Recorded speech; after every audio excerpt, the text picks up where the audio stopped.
चलिए आइए। राधे राधे बच्चों। आनंद, चलिए पहले का कुछ पूछना है क्या आप लोगों को? हाँ बताइए।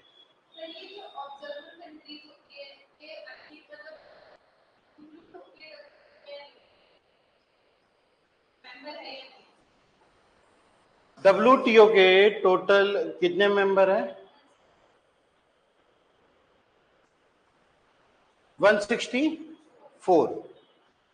अब उस WTO को चलाने वाला उन 164 में से होगा कोई तो, ठीक है?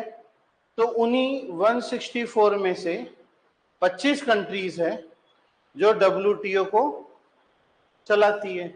ऑब्जर्वर कंट्री मतलब WTO रूल्स के अकॉर्डिंग भी काम कर रहा है नहीं कर रहा, कहीं भेदभाव तो नहीं कर रहा, किसी कंट्री को विशेष बेनिफिट दे रहा और किसी को नहीं दे रहा। तो इन चीजों को ऑब्जर्व करने वाला कौन है? 25 कंट्रीज बना दी जिनको ऑब्जर्वर बोला।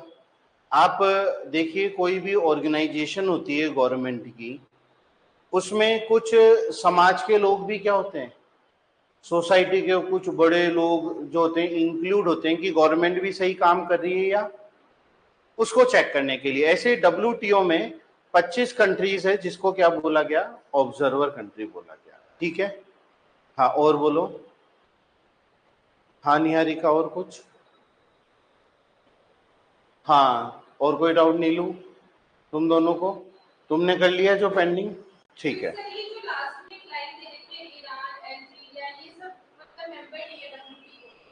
क्या? हाँ क्या हुआ कि अभी जब ये युद्ध हुआ था यूक्रेन का इनमें, तो क्या हुआ कि कुछ समय के लिए अब जैसे मेंबर क्या कर दिए जाते हैं, भैया अब तुम इसके मेंबर नहीं हो, तो इसका मतलब अब वो हमारे जो ऑब्जर्वर कंट्री है वो उसमें भी शामिल नहीं है। मान लो कि उसने कुछ गड़बड़ कर दी, जैसे क्या हुआ अभी यूक्रेन जो है, यूक्रेन को भी उसकी मेंबरशिप क्या कर दी, खत्म कर दी, इसराइल की कर दी, क्योंकि भैया तुम हमारी बात ही नहीं मान रहे। हम कह रहे हैं कि युद्ध रोक दो, लेकिन तुम रोक ही नहीं रहे, बात ही नहीं मान रहे। तो उस केस में क्या कर दिया, उनकी मेंबरशिप क्या कर दी, खत्म कर दी। हाँ और कोई? चलो आगे बढ़े।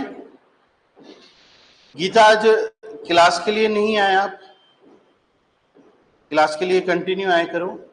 चलिए अभी हम जो नेक्स्ट टॉपिक पढ़ने वाले हैं WTO बॉक्सेस। WTO मैंने बताया था कि WTO करता क्या है। सबसे पहला एग्रीमेंट पढ़ा, एग्रीमेंट ऑन एग्रीकल्चर, ध्यान है? तो इसका मतलब WTO सबसे महत्वपूर्ण काम किसके लिए कर रहा है, एग्रीकल्चर के लिए कर रहा है। अभी ध्यान होगा, अभी लास्ट हम पढ़ के आए कि जो पुअरेस्ट जो कंट्रीज है उनका एग्रीकल्चर बेटर हो, उस एग्रीकल्चर को बेटर करने के लिए क्या कर रहा है, WTO ने सब्सिडी देना शुरू किया। और जो सब्सिडी दे रहा है उस सब्सिडी को, अलग अलग प्रकार की जो सब्सिडी WTO दे रहा है उनको यहाँ पे बॉक्सेस के नाम से क्या बोला जाता है, ठीक है ना?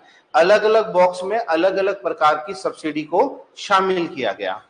तो हमने WTO boxes, in WTO terminology subsidy in agriculture and agriculture produce are identify by boxes. सबसे पहला बॉक्स आता है क्या, ग्रीन बॉक्स। बोलो डन है? आइए समझते हैं। पहली लाइन लिखी हुई है, अब एग्जाम में ऐसा आया हुआ है, subsidy that do not distort trade, मतलब ऐसी सब्सिडी जो ट्रेड को नुकसान नहीं पहुंचाती, ठीक है ना? और कॉजेज ऑफ मिनिमल डिस्टोर्शन, अगर पहुंचाती तो बहुत थोड़ा खराब करती है ट्रेड को। बोलो बात समझ में आ गई? पहली बात तो ये ट्रेड को नुकसान अगर पहुंचाएगी तो बहुत थोड़ा पहुंचाएगी। Usually these subsidies are not for specific, ये जो सब्सिडी है किसी स्पेसिफिक प्रोडक्ट पे नहीं दी जाती है। बोलो बात समझ में आ गई? Green box subsidy are allowed without any limit, यहाँ पे किसी भी प्रकार की कोई भी लिमिट नहीं होती। क्लियर है? आगे कहा they can include direct income support for farmer that are decoupled from current production level and or price। ये क्या कह रहा है कि फार्मर को डायरेक्ट बेनिफिट मिलेगा इसका, और ये जो प्रोडक्शन को डीकपल का मतलब क्या कर देगा, डबल कर देगा प्रोडक्शन को। ठीक है, अभी और समझ में आएगा। Research funding, conservation and environmental programme, domestic food aid, include food stamp inspection programme and disaster relief. क्या हुआ, ये क्या चीज है, ध्यान से समझे। हाँ, जैसे आपने देखा होगा कि किसान भाइयों के लिए गवर्नमेंट समय समय पे कुछ प्रोग्राम लेके आती है, जिसमें गवर्नमेंट किसानों को बताती है कि आपको किस चीज की कौन से समय पे खेती करनी चाहिए, और रिसर्च करके देती है कि भैया किसान तुम अपनी मिट्टी लेके आ जाओ हमारे पास, हम रिसर्च करके बता देंगे कि तुम्हें यहाँ पे कौन सी फसल उगानी चाहिए जिससे तुम्हारा प्रोडक्शन क्या हो जाए, डबल हो जाए। तो इस प्रकार का रिसर्च करके किसानों को जो बेनिफिट दिया जाता है, वो जो सब्सिडी है वो क्या कहलाती है, कौन से बॉक्स में आती है, ग्रीन बॉक्स में आती है।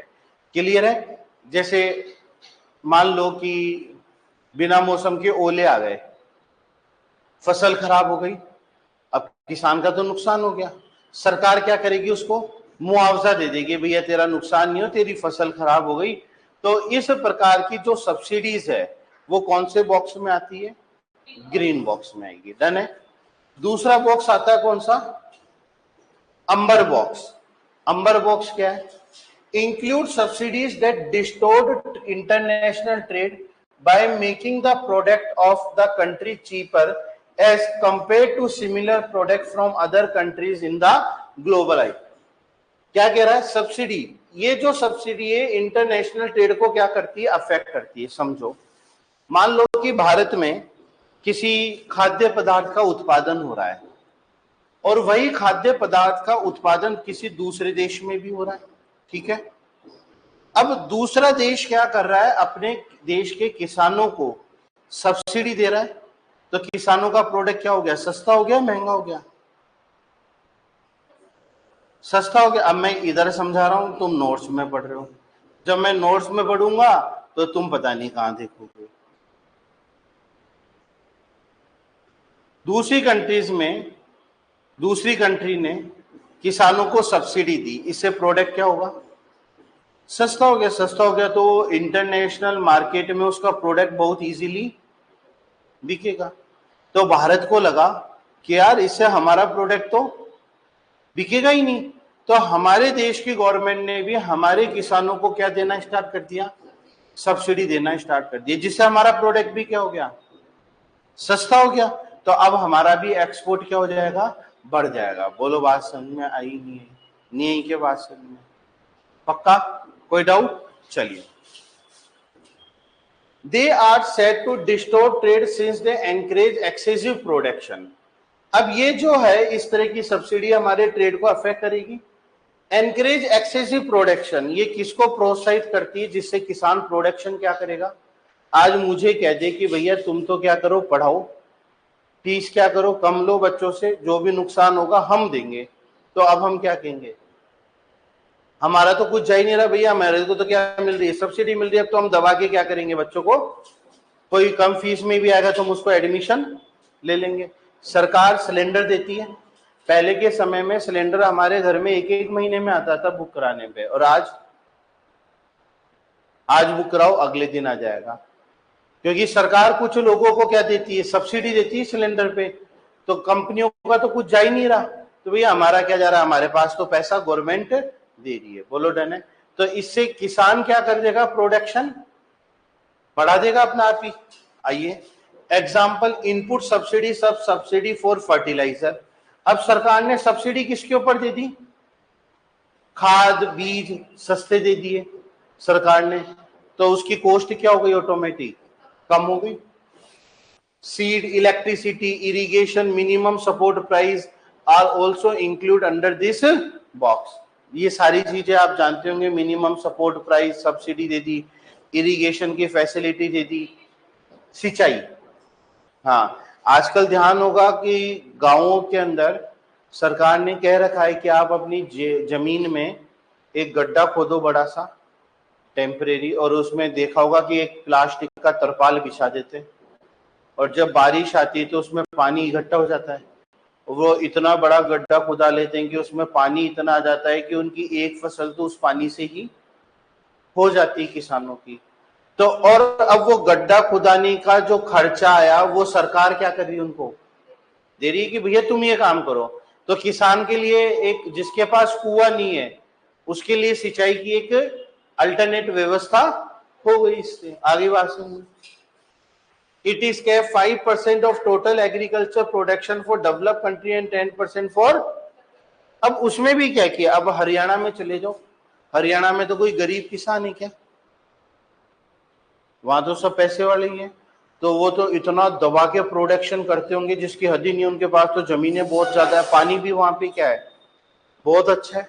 तो अब सरकार ने क्या कर दिया कि डेवलप कंट्रीज के लिए तो टोटल प्रोडक्शन का कितना परसेंट सब्सिडी मिलेगी, 5%, और डेवलपिंग कंट्रीज को कितना मिलेगा, 10%। नेक्स्ट आता है क्या, ब्लू बॉक्स। ब्लू बॉक्स क्या कहता है, amber box subsidy that tend to limit production and classify under the blue box. अभी अभी हमने पढ़ा कि ऊपर जो बॉक्स था उसके अंदर क्या था, सब्सिडी के ऊपर लिमिट थी कि डेवलप कंट्रीज में 5% और डेवलपिंग के अंदर कितना, 10%। अब उसको ब्लू बॉक्स में क्या किया गया, डिफाइन किया गया। It opponent argue that these payment are only partly decoupled from production. इसका उद्देश्य केवल इतना सा है कि प्रोडक्शन डबल हो जाए। ऐसा नहीं कि जिसके पास जमीनें बहुत है वो तो अपने प्रोडक्शन को ट्रिपल कर दे, 4 गुना कर दे, नहीं, उनका मोटिव केवल कितना सा है, प्रोडक्शन कितना हो जाए, डबल हो जाए, इतना ही मोटिव है। Country in favour set the subsidy needed for agriculture reform. ये सब्सिडी केवल किन कंट्रीज को देंगे, जिन कंट्रीज में एग्रीकल्चर रिफॉर्म लाना क्या है, जरूरी है। बोलिए बात समझ में। अब हर कंट्री को तो ये सब्सिडी मिलेगी नहीं, बोलिए डन है। आइए, subsidy link with the capping of एकड़ और नंबर ऑफ एनिमल। अब क्या किया इन्होंने, इसको किससे लिंक कर दिया, लिमिट कर दी, जिसके पास इतनी जमीन होगी केवल उसी को ही सब्सिडी मिलेगी।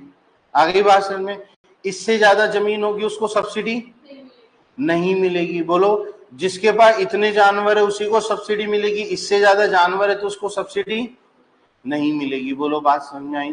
तो गवर्नमेंट ने क्या कर दी, जमीन और उसके पशुओं के बेस पे सब्सिडी क्या कर दी, लिमिट कर दी।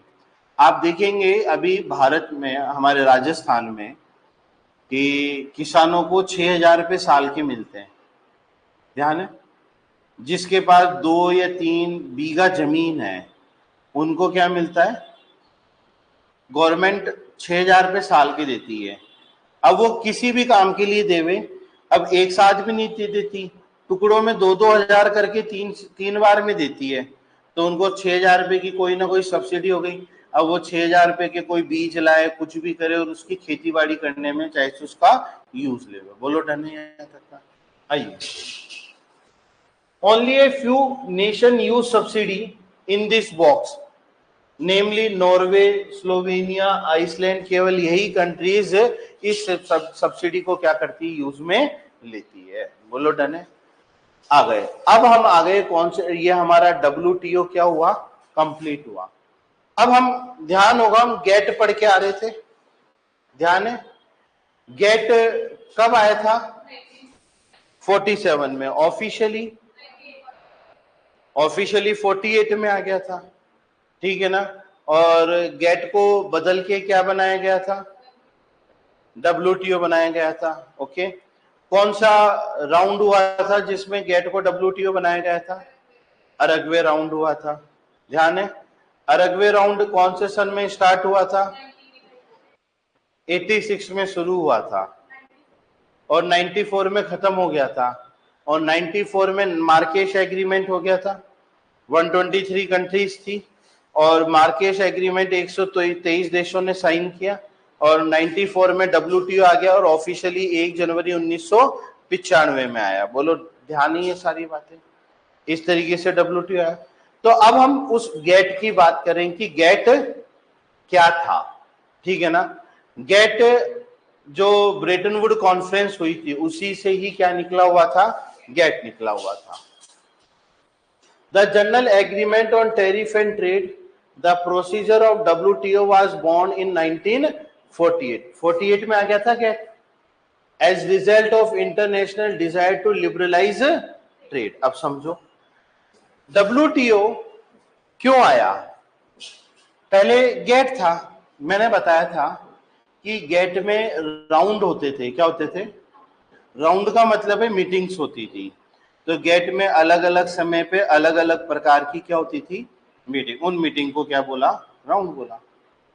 जैसे जैसे मीटिंग होती गई, जो इंटरनेशनल जो ट्रेड था वो ट्रेड लिबरलाइज होता गया। लिबरलाइज का मतलब है इजी हो गया, इजी गोइंग, सरल कर दिया। बहुत सारी प्रकार की फॉर्मेलिटीज होगी इंपोर्ट एक्सपोर्ट की, बहुत सारे डॉक्यूमेंटेशन होंगे, बहुत सारी बाउंडेशंस होगी। साहब केवल गुड्स में ही कर सकते थे, सर्विस में नहीं कर सकते थे। इंपोर्ट और एक्सपोर्ट के ऊपर लिमिट थी। तो ऐसे सारी बाउंडेशन क्या कर दी सरकार द्वारा, धीरे धीरे कम करती गई। ट्रेड को क्या करते गए, लिबरलाइज करते गए, इजी करते गए। बोलो डन है। The GATT was transformed into WTO. GATT को WTO बनाया with effect on January 1995. After about 5 decades, the original proposal of the International Trade Organization took shape as WTO. मतलब क्या हुआ, इंटरनेशनल ट्रेड ऑर्गेनाइजेशन तो ITO पहले ही था, लेकिन वास्तव में WTO बाद में बना। The WTO which is more powerful body than GATT, हम पढ़ चुके। Has an enlarge role than GATT, GATT से भी बड़ा इसका रोल था। गेट तो लिमिटेड चीजों में ट्रेड करता था और WTO हर चीज में करने लग गया ना। India is one of the founder member the IMF, World Bank, GATT and, अब क्या कह रहा है, इंडिया इसका फाउंडर मेंबर है। IMF का भी पढ़ा, वर्ल्ड बैंक का भी पढ़ा और गेट का भी था, और गेट के बाद WTO का भी था। बोलो टन है। Important object of GATT, GATT के ऑब्जेक्ट क्या थे, उद्देश्य क्या थे। राइजिंग स्टैंडर्ड ऑफ लिविंग, लोगों का जीवन स्तर क्या हो। अब जीवन स्तर कब बढ़ेगा, पूछ सकता है, एग्जाम में पूछा गया है, कब बढ़ेगा। और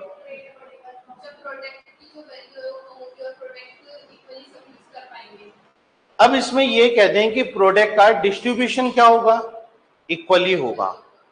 इक्वली कब होगा, जब हम रिसोर्स को पूरा यूटिलाइज करेंगे। तो लिविंग स्टैंडर्ड अपना आप ही क्या होगा।